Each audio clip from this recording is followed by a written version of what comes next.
Hi friends, അസ്സലാമലൈക്കും. ഇന്ന് ഞാൻ വന്നിട്ടുള്ളത് മീൻ പൊള്ളിക്കലുമായിട്ടാണ്. അപ്പോൾ തന്നെ നാടൻ രീതിയിൽ രുചിയേറെയുള്ള മീൻ പൊള്ളിച്ചത് എങ്ങനെ റെഡിയാക്കാമെന്ന് നോക്കാം. അപ്പോൾ വീഡിയോയിലോട്ട് പോകാം. അതിന് മുമ്പായി എൻ്റെ ചാനൽ കാണുന്നവർ സബ്സ്ക്രൈബ് ചെയ്യാതെയാണ് കാണുന്നതെങ്കിൽ ഒന്ന് സബ്സ്ക്രൈബ് ചെയ്യാം.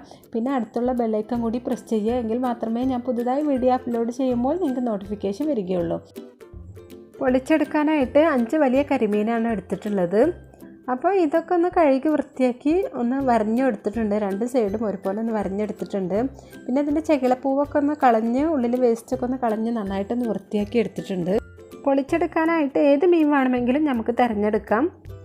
പിന്നെ ഇതിലേക്ക് ഒരു വലിയ പച്ചമുളക്, പിന്നെ ഒരു ബോള് വെളുത്തുള്ളി, ഒരു വലിയ കഷ്ണം ഇഞ്ചി, പിന്നെ ഒരു പിടി ചെറിയുള്ളി എന്നിവ എടുത്തിട്ടുണ്ട്. ഇനി ഇതൊന്ന് ചെറുതായിട്ടൊന്ന് ചതച്ചെടുക്കണം.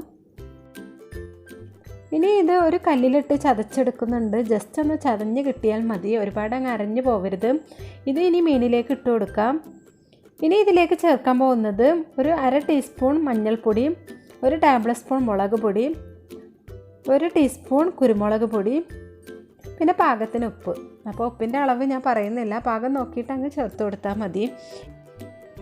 അപ്പോൾ മീനിൻ്റെ ഉൾഭാഗത്തും പുറത്തും ഒക്കെ മസാല നന്നായിട്ട് തേച്ച് പിടിപ്പിച്ചതിന് ശേഷം ഒരു 10-20 മിനിറ്റ് റെസ്റ്റ് ചെയ്യാനായിട്ട് വെക്കാം. അപ്പോഴേക്കും നമുക്ക് വയല റെഡിയാക്കി എടുക്കണം. അപ്പോൾ വയല നന്നായിട്ടൊന്ന് കഴുകി വൃത്തിയാക്കി തുടച്ച ശേഷം ഗ്യാസ് മേലൊന്ന് വാട്ടിയെടുക്കാം. ഇനി ഇതിലേക്ക് വേണ്ടത് ഒരു ബൗള് വെളുത്തുള്ളി, ഒരു പച്ചമുളക്, ഒരു ചെറിയ കഷ്ണം ഇഞ്ചി, ഒരു പിടി ചെറിയുള്ളി, പിന്നെ ഒരു തക്കാളിയുടെ പകുതി എടുത്തിട്ടുണ്ട്. അപ്പോൾ വെളുത്തുള്ളി, ഇഞ്ചി, പച്ചമുളക് എന്നിവ ചതച്ചെടുത്തിട്ടുണ്ട്.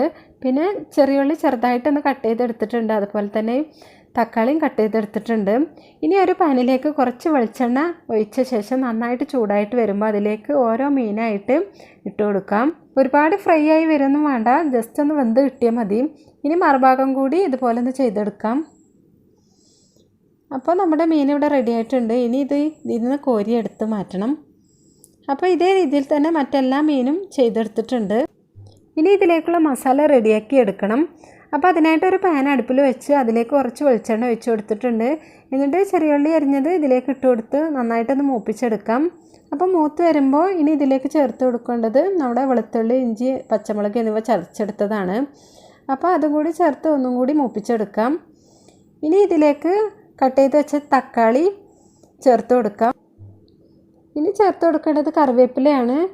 എന്നിട്ട് നന്നായിട്ട് തന്നെ ഒന്ന് വഴറ്റിയ ശേഷം 1 ടീസ്പൂൺ മുളക് പൊടി, ഒരു 1/4 ടീസ്പൂൺ മഞ്ഞൾപ്പൊടി, പിന്നെ പാകത്തിന് ഉപ്പ് കൂടി ചേർത്ത് കൊടുക്കുന്നുണ്ട്. ഇനി ഒന്നുകൂടി നന്നായിട്ടൊന്ന് വഴറ്റിയെടുക്കാം. എന്നിട്ട് ഇതിലേക്ക് കുറച്ച് വെള്ളം കൂടി ഒഴിച്ചു കൊടുക്കാം. അപ്പോൾ നമ്മുടെ മസാലയൊക്കെ ചെറുതായിട്ട് ഒരു അഴവ് കിട്ടാൻ വേണ്ടിയിട്ടാണ് കേട്ടോ വെള്ളം ഒഴിച്ചു കൊടുത്തത്. അപ്പോൾ നമ്മുടെ മസാല ഇവിടെ റെഡി ആയിട്ടുണ്ട്. ഇനി നമുക്ക് ലാസ്റ്റായിട്ട് ഇതിലേക്ക് ചേർക്കാനുള്ളത് കുറച്ച് നാരങ്ങ നീരാണ്. എന്നിട്ട് ഒന്നുകൂടി ഒന്ന് മിക്സ് ചെയ്തെടുക്കാം. അപ്പോൾ നേരത്തെ റെഡിയാക്കി വെച്ച ഇലയിലേക്ക് കുറച്ച് മസാല നിരത്തി കൊടുക്കുന്നുണ്ട്. ഇതിന് മുകളിലേക്ക് ഇനി മീൻ വെച്ച് കൊടുക്കാം. എന്നിട്ട് മീനിൻ്റെ മുകളിലും കൂടി കുറച്ച് മസാല ഇട്ട് കൊടുക്കണം. എന്നിട്ട് വായലൊന്ന് പൊതിഞ്ഞെടുക്കണം. എന്നിട്ട് വായയുടെ നാര് കൊണ്ട് തന്നെ ഇതൊന്ന് കെട്ടിയെടുക്കുകയാണ്. അപ്പോൾ ഇതുപോലെ എല്ലാം ചെയ്തെടുത്തിട്ടുണ്ട്. ഇനി ഇത് ഓരോന്നും എണ്ണയിലിട്ടൊന്ന് ഫ്രൈ ചെയ്തെടുക്കണം. ഒരു പാൻ അടുപ്പിൽ വെച്ചിട്ടുണ്ട്. ഇതിലേക്ക് കുറച്ച് വെളിച്ചെണ്ണ ഒഴിച്ച് നന്നായിട്ട് ചൂടായിട്ട് വരുമ്പോൾ ഇതിലേക്ക് മീനിട്ട് കൊടുക്കാം. ഒരു 10 മിനിറ്റ് നേരം ഇതിങ്ങനെ നന്നായിട്ട് ഫ്രൈ ആയിട്ട് വരണം. എന്നിട്ട് മറുഭാഗം കൂടി ഇതേ രീതിയിൽ തന്നെ ഒന്ന് ചെയ്തെടുക്കണം. എന്നിട്ട് ഇനി ഇതൊരു പാത്രത്തിലേക്ക് മാറ്റാം. അപ്പോൾ എല്ലാതും ഇതേപോലെ ചെയ്തെടുത്തിട്ടുണ്ട്. അപ്പോൾ നമ്മുടെ കരിമീൻ പൊരിച്ചത് ഇവിടെ റെഡി ആയിട്ടുണ്ട്. നമുക്കിതൊന്ന് തുറന്ന് നോക്കാം. അപ്പോൾ തുറക്കുമ്പോൾ തന്നെ നല്ലൊരു സ്മെല്ലാണ് കേട്ടോ വരുന്നത്.